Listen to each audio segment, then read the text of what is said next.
What's going on YouTube? I missed you guys. I'm back from a little vacation that I took. Super excited to get back into the mix here. We're looking at week 9 of fantasy hockey. For those of you that are new to the channel, we're going to be going over everything that you need to know for the absolute must-add players to your roster, both long-term and for this upcoming week of fantasy hockey. So we'll get into that, but if you guys have been here before, you guys know the drill. Sit back, relax, and enjoy. Here are your must-add players before week 9 of fantasy hockey.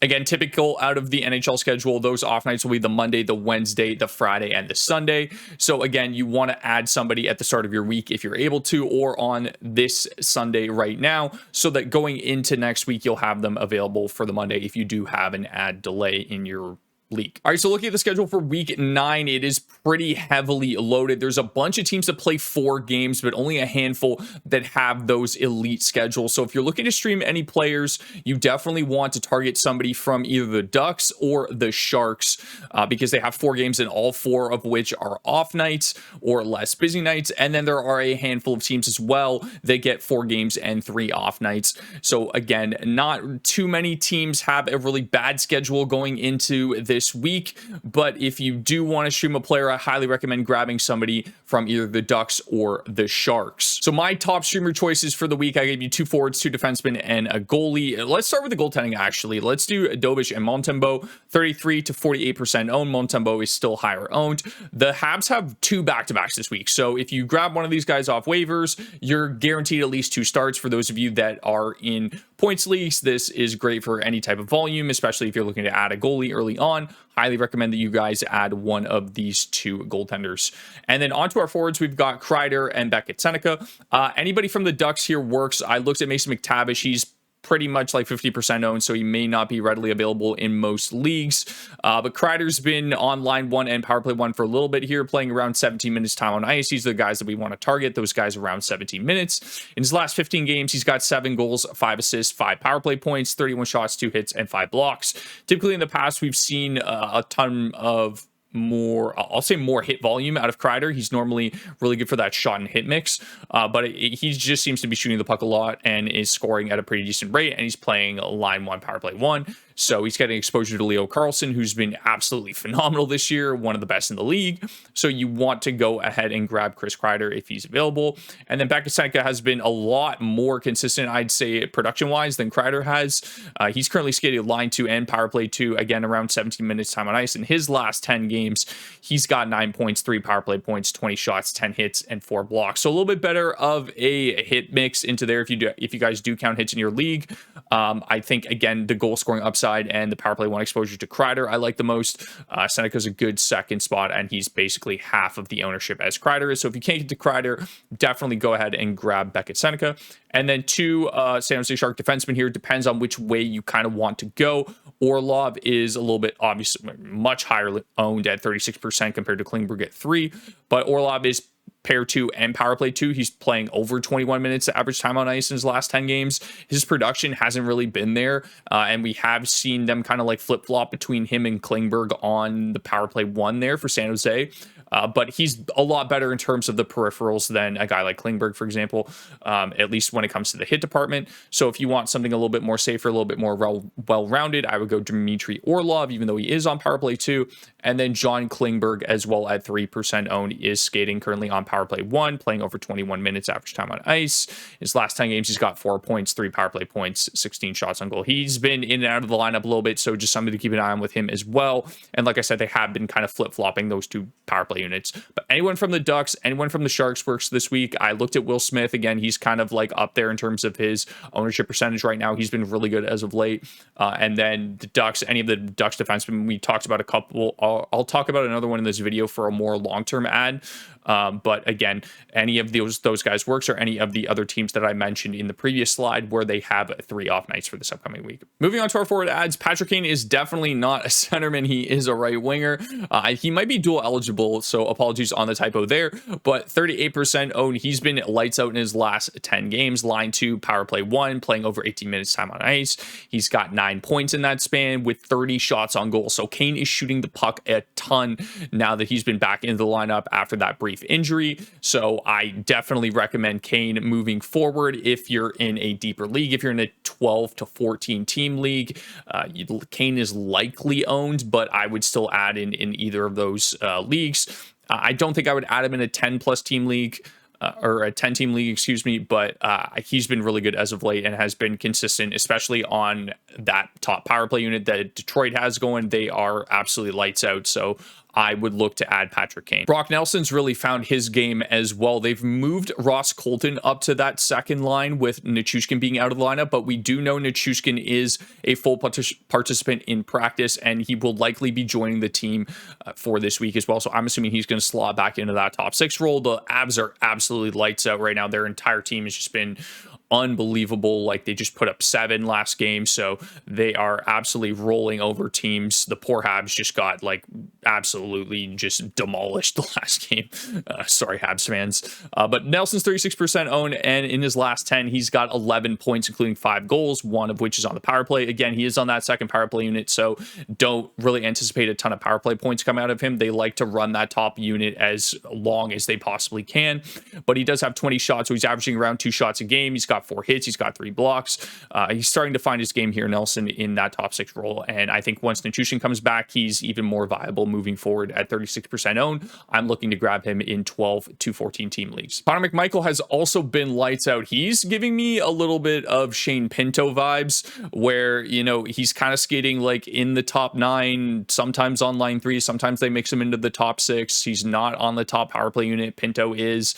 You could look at Pinto. Pinto's been back to scoring at a ridiculous rate as well too. I consider putting him in the Ford ads video, but we've already talked about him multiple times, and his ownership's over 50%. But Connor McMichael's dual eligible at center left wing. He's 28% owned, so he should be readily available in 12 to 14 team leagues. He's shooting the puck a ton, which I think is why I added him in this video. Like, that's what I like the most about what McMichael's doing. Even though he is currently on the third line, he's still getting over 17 minutes average time on ice on the season. And as good as that top power play unit is, they do like to kind of sub guys out, and they get a little bit more exposure on power play too. But again, I wouldn't expect a ton out of power play points out of Connor McMichael moving forward, but just the shot volume and the fact that he's producing at a really good rate right now, I would consider adding him in 14 team leagues. Matt Zuccarello, line 1, power play 1, is absolutely lights out and has been since he's joined the team. He's got 9 points in his last 10. He's got 10 in his last 11. He's really good on the power play. He's elite at finding Kirill Kaprizov, it seems. The shot volume isn't necessarily elite by any means, but he gets you enough in terms of that production. He's normally around a point per game when he is healthy. So again, at 26% owned, I have him in my 14 team league. I would highly recommend that you guys add him in 12 and 14 team leagues. I think that maybe not 12 depending on the roster that you currently have, but definitely 14 team leagues. And then finally, Matt Coronado, line 1, power play 1. He's still, like, the time on ice still isn't there, even though like he is line 1 and power play 1. He is 22% owned, so I do think he's readily available to most leagues. 5 goals, 3 assists in his last 10 games with 3 power play points. And the big thing here, guys, 39 shots on goal in the last 10 games. If you guys follow us on Twitter, you'll know that Matt Coronado has been one of the highest shot volume players in the league and just in general in the last couple weeks here. So definitely recommend adding Coronado. I think I would add him just because of what we saw out of him last season. And even though the Flames are bad, I think it's possible that he is coming around a little bit. So I would add him in a 12 team league. If I do have an extra roster spot, or, you know, if somebody goes down with injury, I would look to add him. He's been really great as of late. He's found kind of his scoring touch, so hopefully that continues. And the shot volume's just been elite, guys. Like, you need to have this guy on your roster. He's going to continue to put up goals just purely with the shot volume and the talent of shooter that he is.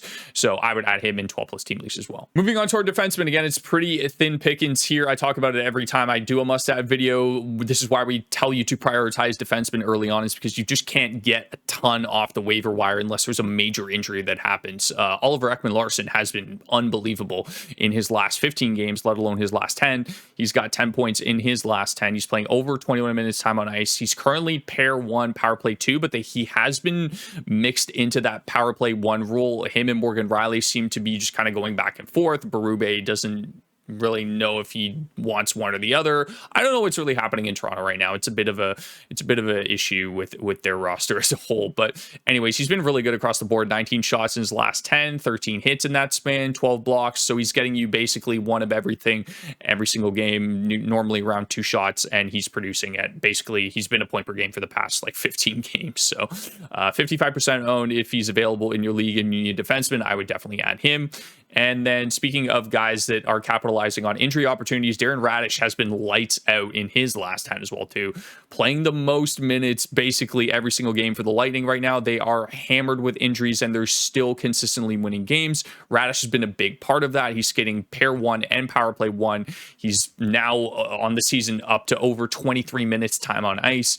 In his last 10 games, he's got 13 points. Yes, 13 points, 4 power play points, 30 shots on goal, pretty much 8 hits and 13 blocks. So I don't know how far along Victor Hedman is. They put him on LTIR. They said the earliest that they would be able to bring him back is either the 4th or the 5th of December. So that would be this week in week 9.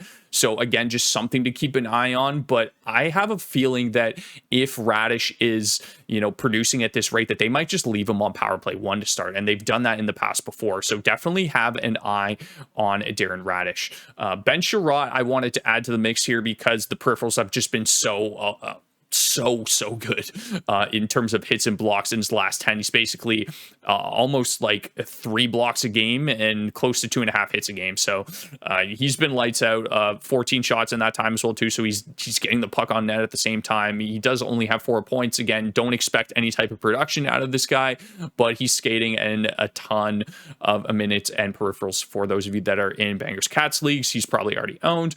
But again, he's a good, solid 4th, 5th defenseman that you need to just sub in if you need some peripheral stats. Owen Zellweger is definitely worth an add this week as well. I didn't include him in the initial part, but now that he's here, I wanted to kind of speak on him as more of a long-term add potentially. The Ducks kind of like to split up their power play units, and it's not like a true top power play. Like they've been experimenting. Like Carter Gauthier's moved off and on of the top power play unit. He's either on power play 1, power play 2, but Zellweger is a pretty good option for those of you that are in deeper leagues.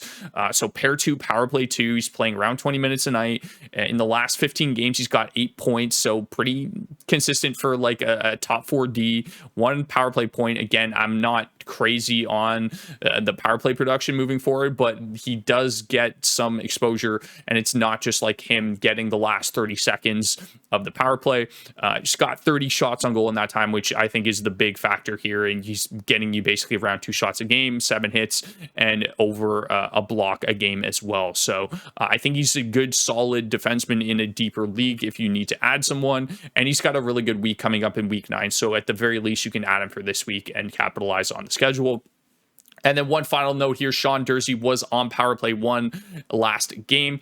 We'll see how long this lasts for. I would imagine Mikhail Sergachev gets that top power play unit back. But again, Andre Tournier has been experimenting with the power play units for the Utah Mammoth. We've seen Dylan Gunther move on and off the top unit. I don't know what that is. Logan Cooley just went down, so maybe, a guy like JJ Peterka will jump onto that top power play unit. We'll see what happens here, but again, just keep an eye on Durzi. He's just getting back off of an injury, so I would just definitely look to see what happens with that top power play unit moving forward. And then finally, guys, goalie adds. Jesper Wallstedt has been the best goalie in the National Hockey League, not named Andre Vasilevsky. He's 6-0 in his last 6 starts. He's got 3 shutouts in that time. He's now splitting time with Philip Gustafson. He's just been lights out. He's a 64% owned. If for whatever reason he's available in your league and you guys need a second, or I would even say like a second goalie or a third goalie at this point, definitely add him.